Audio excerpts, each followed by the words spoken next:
जी अस्सलाम वालेकुम नाज़रीन, इस वक्त हम मौजूद हैं चंद्राए रोड, जिसको डिफेंस रोड भी कहा जाता है, चूँकि अमर सिद्धू से ये डिफेंस को लिंक रोड करता है। और ये जो गंदा नाला है, ये आपको मेरा कैमरामैन ये मनाजर दिखा रहा है। ये जब बरसात आती है तो इसका पानी ओवरफ्लो होकर आबादी की तरफ मेरा कैमरामैन आपको दिखाएगा। इन गलियों में पानी जाकर और ये लोगों के घरों में पानी जाता है। तो नाज़रीन, पहले भी मुतअद्दिद बार अहले इलाका ने अपील की है, लिहाजा अभी तक कोई इस ऊपर अमल नहीं हुआ। आज महर अमानत साहब साबका काउंसलर हमारे साथ मौजूद हैं, उनके साथ भी आपकी बात करवाएंगे और हम आपको ये मनाजर दिखाएंगे। आपको बताते चले कि ये रोड के ऊपर ट्रैफिक का अगर आलम देखा जाए, वो मनाजर मेरा कैमरामैन आपको दिखा रहा है। बहुत हैवी ट्रैफिक यहाँ पे, बहुत ज़्यादा रश होता है। और दूसरी बात आपको साथ साथ बताते चले कि ये नाले के साइड के ऊपर कोई दीवार नहीं है, कोई भी ऐसा मतलब कि इसमें दफ़ा किसी का नहीं है, कोई भी हादसा हो सकता है। इसके अंदर मुतअद्दिद बार महर अमानत साहब ने पहले भी हमें बताया कि यहाँ मुतअद्दिद वाक़यात हो चुके हैं। तो रक्शे गिर चुके हैं, बच्चे गिर चुके हैं, बड़े गिर चुके हैं, मोटरसाइकिलें गिर चुकी हैं।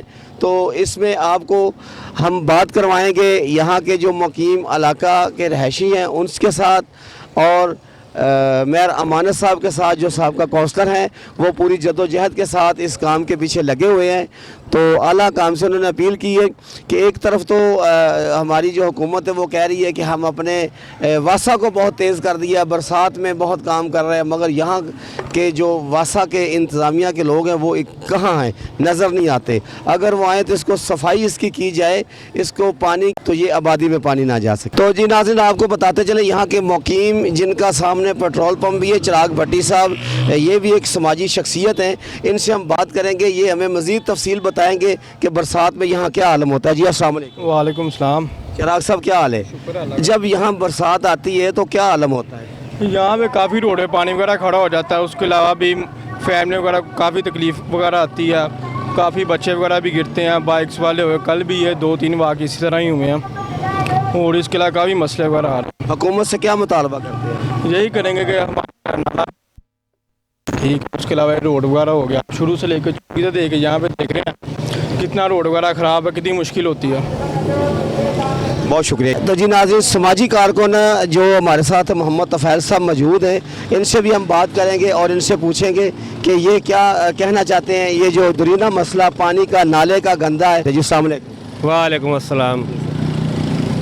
जनाब, बादी नीवी है, खाला बंद हो जाता है, लोग कूड़ा वे सुटते हैं, अगों जाके गोया वे सुटते हैं, तो बादी नीवी है, सारा पानी जड़ा ना खाले का बादी में चला जाता है, बादी जड़ी ने डुब जाती है। कल सारी बादी डुबी हुई सी, 3.5 फुट पानी से लोगों के घरों वड़ गया पानी, लोगों का फर्नीचर खराब, मोटर खराब, हर शे खराब। तो ये वज़ीर आला से गुजारिश है कि जड़ा ना इधर थोड़ा ख्याल करना। ये कच्ची बादी है, कच्ची सड़क है, ये गरीबों की सड़क है, ता नहीं बना रहा है। जो अमीर इलाके में असीं जाने वो सड़क बड़िया ने, साफ सुथरियां ने, गरीबों का इलाका है, गरीबों को वोट गरीबों को लेंदे ने, काम गरीबों का करते नहीं। ये जड़ा ना गुजारिश की जाए, जो क्रेन लगती है, क्रेन कोई सफाई नहीं करती, उतों कूड़ा चुकते लै जाते हैं, थल्लों गार उवें होंदी है, खाला जड़ा ना उछलता रहता है। तो मेहरबानी है वज़ीर आला मरियम नवाज़ अगे तो इनू जड़ा ना इहदा कम करान, थोड़ा जिहा सड़क की भी जड़ा ना इधर भी नज़रसानी करन, सड़क का भी कम करान, तो बादी का भी करान। ना कोई सीवरेज वाले छेती आते हैं गटर खोलन वास्ते, ना कोई पानी गंदा आ रहा, लोगों का सारा वाटर सप्लाई गंदा पानी आ रहा है, लोग ना नहा सकते हैं, ना नमाज पढ़ सकते हैं, ना गल ना बात। मेहरबानी है ये साड़ा ना साड़ा कम किया जाए। बहुत शुक्रिया जी। जी नाज़रीन, अब हम बात करेंगे महर अमानत साहब से, जो काउंसलर हैं इस इलाके के भी, और जिन्होंने ये काज का आगाज़ किया है। तो ये इस मौजूदा सूरत हाल में वक़्त निकालना, पैसा लगाना इंतहाई बहुत मुश्किल है, मगर इस दौर में ये हमदर्दी के तौर पे और खौफ खुदा के तौर पे मेयर साहब जो हैं वो देखो इस काम को लेके चले हैं। तो हमारी भी आला काम से अपील है कि वो इस पे नज़र करम करें। जी अस्सलाम वालेकुम। बिस्मिल्लाहिर्रहमानिर्रहीम। साड़ी अर्ज़ है कि जो डिफेंस रोड है ना, डिफेंस रोड आते हैं, ये डिफेंस रोड है, डिफेंस रोड आख्या जाता है। तो ये चंद्राए तो अगे लिंक करता है कि मुल्तान रोड लिंक करता है चुंगी तो सारा डिफेंस का रोड सारा इधर लोड है। नाला जो साड़ा गंदा नाला जो पहले नहर से ये नाला बन गया, ਹੁਣ ਇਹਦੇ ਉੱਤੇ ਇੰਨਾ ਕੁ ਅਸੀਂ ਤੰਗ ਹੋ ਗਏ ਹਾਂ ਕਿ ਜਿਸ ਵੇਲੇ ਬਾਰਿਸ਼ ਥੋੜੀ ਵੀ ਆਉਂਦੀ ਸਾਰਾ ਪਾਣੀ ਜੋ ਹੁੰਦਾ ਸਾਰਾ ਪਾਣੀ ਆਬਾਦੀ 'ਚ ਚਲਾ ਜਾਂਦਾ। ਲੋਕਾਂ ਦੇ ਫਰਨੀਚਰ ਖਰਾਬ, ਹਰ ਚੀਜ਼ ਖਰਾਬ, ਸੜਕ ਉਹ ਸਾਰੀ ਟੁੱਟੀ ਭੱਜੀ, ਇੱਥੇ ਰੋਜ਼ਾਨਾ ਐਕਸੀਡੈਂਟ ਹੁੰਦੇ ਨੇ। ਉਸ ਤੋਂ ਬਾਅਦ ਹੈਗਾ ਕਿ ਸਾਡੇ MNA ਸਾਹਿਬ, ਸਾਡੇ MPA ਸਾਹਿਬ, ਅਸਦ ਖੋਕਰ ਸਾਹਿਬ, ਫਿਰ ਅਤਾ ਤਾਰੜ ਸਾਹਿਬ, ਜਿਸ ਮਤਲਬ ਇੱਥੇ ਕੋਈ ਐ ਸਾਡੇ ਹਲਕੇ 'ਚ ਜਿਹੜਾ ਵੀ ਆਉਂਦਾ ਨਾ ਅਸੀਂ ਉਹਨੂੰ ਵੋਟ ਦਿੰਦੇ ਹਾਂ। ਅਸੀਂ ਇੱਕ ਕਾਰਕੁਨ ਹੈਗੇ ਆ ਮੁਸਲਿਮ ਲੀਗ ਨੂਨ ਦੇ, ਅੱਜ ਦੇ ਨਹੀਂ ਦੇ ਸ਼ੁਰੂ ਦੇ 4 ਇਲੈਕਸ਼ਨ ਇੱਥੇ ਲੜੇ ਨੇ, ਮੁਸਲਿਮ ਲੀਗ ਨੂਨ ਦੇ ਵਿੱਚ ਹੀ ਲੜੇ ਨੇ। ਤੇ ਅੱਲਾ ਦੇ ਹੁਕਮ ਅਸੀਂ ਜਿਹੜਾ ਵੀ ਆਲਾ ਜਿਤਾ ਕੇ ਘਾਲਨੇ ਅਸੀਂ ਉਹਨੂੰ। ਲੇਕਿਨ ਸਾਡੇ ਜਿਹੜਾ ਨਾ ਸਾਨੂੰ ਤਾਂ ਸਤੇਲੀ ਮਾਂ ਨਾਲੋਂ ਵੀ ਸਾਡੇ ਨਾਲ ਨਾ ਭੈੜਾ ਸਲੂਕ ਕੀਤਾ ਜਾਂਦਾ ਹੈ।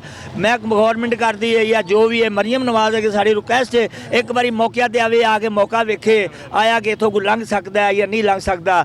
ਉਹ ਉੱਥੇ ਗੱਡੀ ਵਿੱਚ ਡਿੱਗ ਪਈ, ਗੱਡੀ ਦੇ ਵਿੱਚ ਬੱਚੇ ਮਰ ਗਏ, ਫਿਰ ਰਕਸ਼ਾ ਡਿੱਗ ਪੈਂਦਾ, ਕੋਲ ਕਾਲਜ ਨੇ, ਅੱਗੇ ਸਕੂਲ ਨੇ। ਲੇਕਿਨ ਅਸੀਂ ਤਾਂ ਬਹੁਤ ਤੰਗ ਆ ਗਏ ਹਾਂ। ਲਿਹਾਜ਼ਾ ਮਿਹਰਬਾਨੀ ਹੈਗੀ ਹੈ ਕਿ ਮਰੀਮ ਨਵਾਜ਼ ਹੈ ਕਿ ਸਾਡੀ ਕਿ ਇਹਨੂੰ ਨਾ ਇਹ ਸਾਡੀ ਸੜਕ ਬਣਾ ਦੇ, ਨਾਲਾ ਬਣਾ ਦੇਵੇ, ਖੁਦਾ ਦੇ ਵਾਸਤੇ ਕਰਕੇ ਕਰ ਦੇਵੇ। ਅਸੀਂ ਜੀ ਉਹਨਾਂ ਨਾਲ ਇੰਨਾ ਪਿਆਰ ਕਰਨੇ ਆ, ਮੁਹੱਬਤ ਕਰਨੇ ਆਪਣੀ ਪਾਰਟੀ ਨਾਲ, ਲੇਕਿਨ ਸਾਡੇ ਨਾਲ ਤਾਂ ਬਹੁਤ ਬੁਰਾ ਹਾਲ ਕਰਦੇ ਨੇ। ਸਾਡੇ ਕੋਲ ਕੋਈ ਨਹੀਂ ਆਂਦਾ। ਅਸੀਂ ਆਖੀਏ ਨਾ ਕੋਈ MNA ਆਇਆ, ਕੋਈ MNA ਨਹੀਂ ਆਇਆ। ਜੋ ਇਲੈਕਸ਼ਨ ਹੋ ਜਾਂਦਾ ਕੋਈ ਨਹੀਂ ਆ ਕੇ ਵੜਦਾ। MPA ਆ ਕੇ ਨਹੀਂ ਵੜਦਾ, ਕੋਈ ਵੀ ਨਹੀਂ ਆ ਕੇ ਵੜਦਾ। ਤੁਹਾਡੀ ਮਿਹਰਬਾਨੀ ਹੈ ਕਿ ਅਸੀਂ ਇਹ ਕਰਨੇ ਤੇ ਅਸੀਂ ਕਿਹਨੂੰ ਅਸੀਂ ਸਾਡੇ ਕੋਲ ਲੋਕ ਆਉਂਦੇ ਨੇ, ਆਵਾਮ ਆਉਂਦੀ ਸਾਡੇ ਕੋਲ ਜੀ ਇਹ ਵੇਖੋ, ਅਸੀਂ ਦੱਸੋ ਅਸੀਂ ਕੀ ਜਵਾਬ ਦਈਏ ਉਹਨਾਂ ਨੂੰ, ਅਸੀਂ ਪਾਰਟੀ ਵਾਸਤੇ ਕੀ ਕਰੀਏ। ਅਸੀਂ ਹੁਣ ਮੇਰਾ ਮਤਲਬ ਹੈ ਕਿਸੇ ਨੂੰ ਜਾ ਕੇ ਕੱਲ ਲੋਕਾਂ ਦੇ ਇੱਥੇ ਬੱਚਿਆਂ ਨੂੰ ਬੱਤੀ ਲੱਗ ਗਈ ਹੈ ਕੂਲਰ ਦੇ ਨਾਲੋਂ, ਮੇਰਾ ਮਤਲਬ ਇੱਥੇ ਉਹ ਹਾਲ ਹੁੰਦਾ ਜਿਹੜਾ ਖੁਦਾ ਦੇ ਵਾਸਤੇ ਅਸੀਂ ਇਹਨੂੰ ਆਨੇ ਕਿ ਇਹਨੂੰ ਕਿਸੇ ਪਾਸੇ ਲਾ ਦਿਓ, ਨਹੀਂ ਤਾਂ ਫਿਰ ਯਾ ਸਾਨੂੰ ਉਂਝ ਆਖੋ ਵੀ ਇਹਨੂੰ ਛੱਡ ਕੇ ਤੇ ਟੁਰ ਜਾਓ ਕਿਸੇ ਪਾਸੇ। ਪਰ ਵਾਲੇ ਮਿਹਰਬਾਨੀ ਤੁਹਾਡੀ ਮਰੀਮ ਨਵਾਜ਼, ਇੱਕ ਵਾਰੀ ਇੱਧਰ ਆਓ, ਇੱਕ ਵਾਰੀ ਆ ਕੇ ਇਹ ਰੋਡ ਦਾ ਇੱਕ ਵਾਰੀ ਰਾਉਂਡ ਕਰੋ, ਇੱਕ ਵਾਰੀ ਦੌਰਾ ਕਰੋ ਆ ਕੇ। ਤੁਹਾਨੂੰ ਉੱਥੇ ਬੈਠੇ ਰਿਪੋਰਟਾਂ ਦੇ ਦੇਣੇ ਓਕੇ ਦੀ ਰਿਪੋਰਟ, ਲੇਕਿਨ ਕੋਈ ਓਕੇ ਰਿਪੋਰਟ ਨਹੀਂ ਹੈਗੀ। ਇਹ ਮੌਕਾ ਵੇਖ ਲਓ ਸਾਡਾ ਤੁਹਾਡੇ ਸਾਹਮਣੇ ਹੈਗਾ। ਲਿਹਾਜ਼ਾ ਮਿਹਰਬਾਨੀ ਤੁਹਾਡੀ।